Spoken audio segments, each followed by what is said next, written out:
I was homeless at 18 because my parents chose my sister.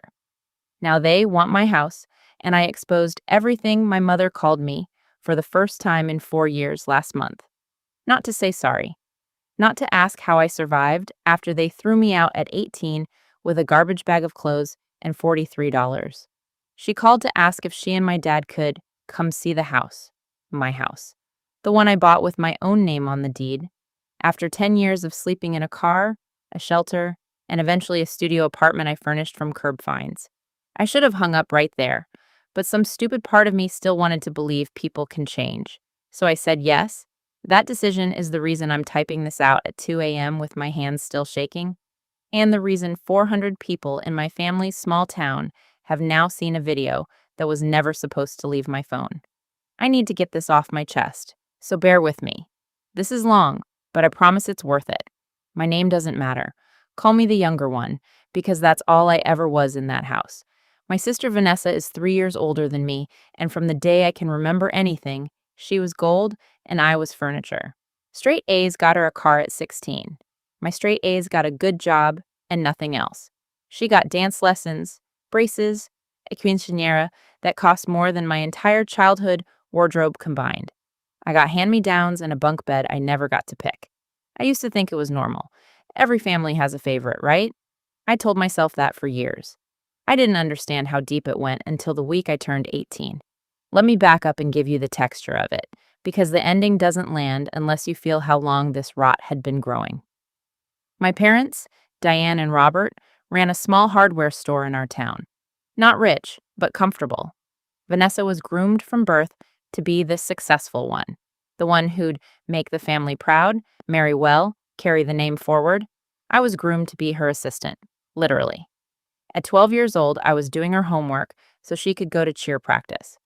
At 14, I was covering shifts at the store so she could go on dates, unpaid, while she got an allowance for doing nothing. My mother had a phrase she loved.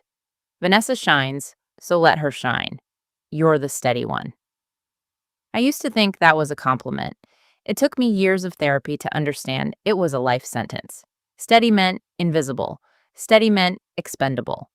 The cracks became canyons my junior year of high school. I got accepted into a summer leadership program 2 states away. Fully funded, highly competitive, the kind of thing that could have changed my trajectory early. My parents said no, not because of money, it was free, but because, and I quote my father, Vanessa needs you here to help with her wedding planning. Vanessa was 20. She wasn't even engaged yet. She just liked having a built-in assistant. I went anyway, snuck onto the bus with money I'd saved from babysitting. When I came back 2 weeks later, my room had been given to Vanessa's overflow closet. My mattress was in the garage. Nobody apologized. Nobody explained. That was just how things worked. 6 months after I turned 18, the day I graduated high school, actually, that exact evening, my father sat me down and told me it was time I figured things out on my own, like an adult. Vanessa, at 21, was still living at home rent-free with her boyfriend, who my parents adored and treated like a son. I had a diploma, a garbage bag, and $43 in a checking account. I remember my mother didn't even come out of the kitchen to say goodbye. I'm not going to sit here and pretend the next few years were some inspirational montage. They weren't. I spent 4 months technically homeless. A friend's couch when I could get it, my car when I couldn't. One stretch of 9 nights in a shelter that I still have nightmares about. I worked 2 jobs, then 3. I got a community college degree in accounting because it was the fastest, cheapest path to a stable paycheck, and I clawed my way from a receptionist desk to running the books for a mid-sized logistics company. 10 years. No family, no safety net. Just me and a folder of documents I kept in a fireproof box, because when you've had nothing, you learn to protect what little you build. 2 years ago, I bought a house. 3 bedrooms, a yard, a mortgage with my name, only my name, on every line. It is, without exaggeration, the proudest thing I have ever done. So when my mother called last month, sugar sweet, asking to reconnect and see the house, I let myself hope for about 10 days that this was real. My best friend Priya told me to be careful. People like that don't do free, she said. There's always an invoice coming. I told her she was being cynical. I was wrong, and she was right, and she will never let me forget it, which honestly I deserve. They came over a week later.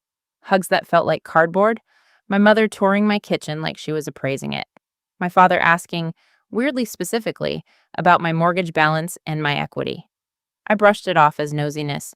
Then my mother said the sentence that cracked the whole thing open. We were thinking, since you're doing so well and you don't really need all this space, maybe you could let Vanessa and the kids stay here for a while. Or, just put her on the deed. Families should share. I laughed. I actually laughed out loud because I thought it was a joke. It was not a joke. My father's face didn't move. My mother's didn't either. They were serious. 10 years of silence, and the reunion tour had one stop: my house. I asked why. Vanessa has a husband, 2 kids, a nice car, a nice life. At least that's what her Instagram says. My mother hesitated just half a second too long, and that hesitation is what made me start digging that same night instead of going to bed. Here's the part nobody saw coming.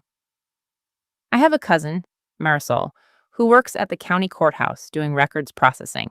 I called her at midnight, half out of my mind, and asked her very casually if she could check something for me. 2 days later, she called back, and what she found flipped the entire story on its head.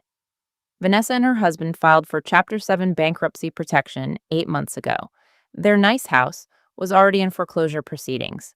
Her husband had also filed for divorce 3 months ago. Sealed, quiet, no public announcement, because appearances are everything in my family. Vanessa wasn't living in a beautiful house with a loving husband. She was living in my parents' basement again, broke, alone, and about to have nowhere to go. The exact situation I was put in at 18. Except this time my parents weren't kicking her out. They were trying to solve it by taking my home and handing it to her. Golden's sister doesn't lose. Golden's sister gets bailed out, even if it means gutting the one child they already sacrificed once. My hands were literally shaking when Marisol told me that. 10 years of estrangement, and the actual reason for their sudden loving reunion was a spreadsheet. I didn't confront them right away. I sat with it for 4 days because I wanted to be smart, not just angry. I looped in a lawyer friend who told me plainly, they have zero legal claim to my house, but if I wanted to protect myself from future manipulation, guilt trips, forged signatures, anything, I should have everything on record. So the following weekend, when my parents invited themselves back over to talk details, I set my phone up on the counter, recording in plain sight. I didn't hide it. I wanted them to see it and still say what they were going to say, because I already knew they would. People who've never faced consequences don't believe consequences are coming. My mother opened with the same script. Family, sharing, Vanessa needs stability for the kids. My father added that it would look bad if I didn't help my own sister. I let them finish. Then I asked calmly how Vanessa's house was doing. The silence that followed was the loudest thing I've ever heard in that kitchen. I told them I knew about the bankruptcy. I told them I knew about the divorce. I told them I knew this had nothing to do with reconnecting and everything to do with finding a new host for Vanessa now that the last one had collapsed. My mother's face went white. My father tried to talk over me, called me ungrateful, said after everything they'd given me, I asked him to name one thing. He couldn't. 20 seconds of silence on a recording where the man who threw his 18-year-old daughter out with a garbage bag could not name a single thing he'd given her. I told them, on camera, that they don't get to disappear for 10 years and reappear only when there's an asset to claim. I told them I built this house out of 9 nights in a shelter and a decade of nobody checking on me, and it was staying exactly where it was, mine. They left angry. I thought that would be the end of it. It wasn't, because 3 days later, my mother posted something in our extended family group chat and in our tight-knit community group Facebook page. I'm not exaggerating. It's a real thing. Over 400 members, accusing me of abandoning family in a time of need and turning her back on her struggling sister, painting herself as the wronged party. She named me. She named Vanessa's kids, trying to guilt me publicly. That was her mistake, because it meant I could respond publicly too. I posted the recording, not the whole thing. I'm not a monster. I cut the kids' names out and anything about the divorce that wasn't already about to become public record anyway.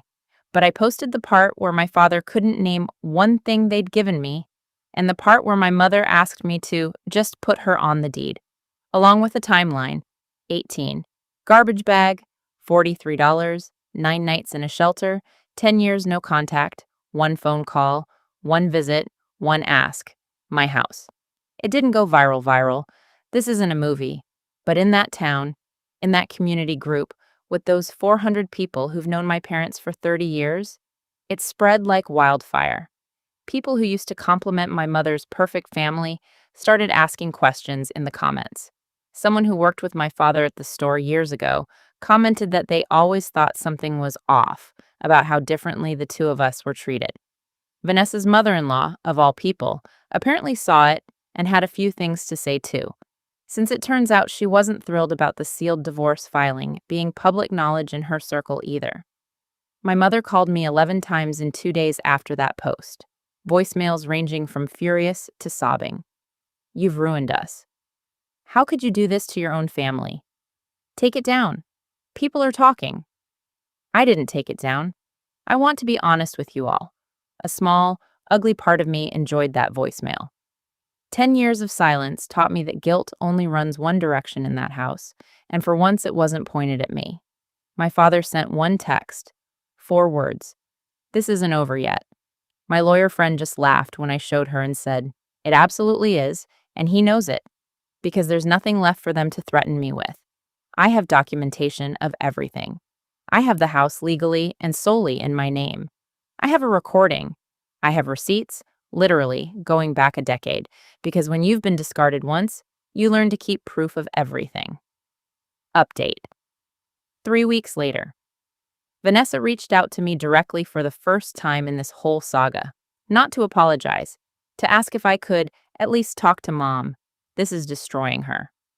I told her I was sorry about her divorce and the bankruptcy, genuinely, because none of that is something I'd wish on anyone. But I also told her that for 10 years, while I was rebuilding my life from a shelter mattress, not one person in that family called to ask if I was okay. And I'm not required to hand over the one stable thing I built just because the golden treatment finally ran out of gold. She didn't respond after that. My mother posted a follow-up in the group, a much quieter one, saying she regrets how things were handled and hopes for healing in time. No apology to me directly. No acknowledgement of 18 years old and a garbage bag. Just damage control dressed up as growth. I haven't decided if I'll ever let them back into my life in any form. Priya thinks I shouldn't. My therapist thinks it's not a decision I need to make right now, and I actually agree with her for once. What I do know is this: the house is still mine. Every wall of it, every room they toured like a couple of appraisers, is still standing because of 10 years of nobody's help but my own. They spent 2 decades teaching me I was the spare. Turns out the spare was the only one who knew how to build a foundation. Thanks so much for watching. If you enjoyed this story and want more fascinating Reddit tales, don't forget to hit that like button, share this video with your friends, and subscribe to Archives of Reddit. Turn on the notification bell so you never miss a new upload. Thanks for being here, and we'll see you in the next story.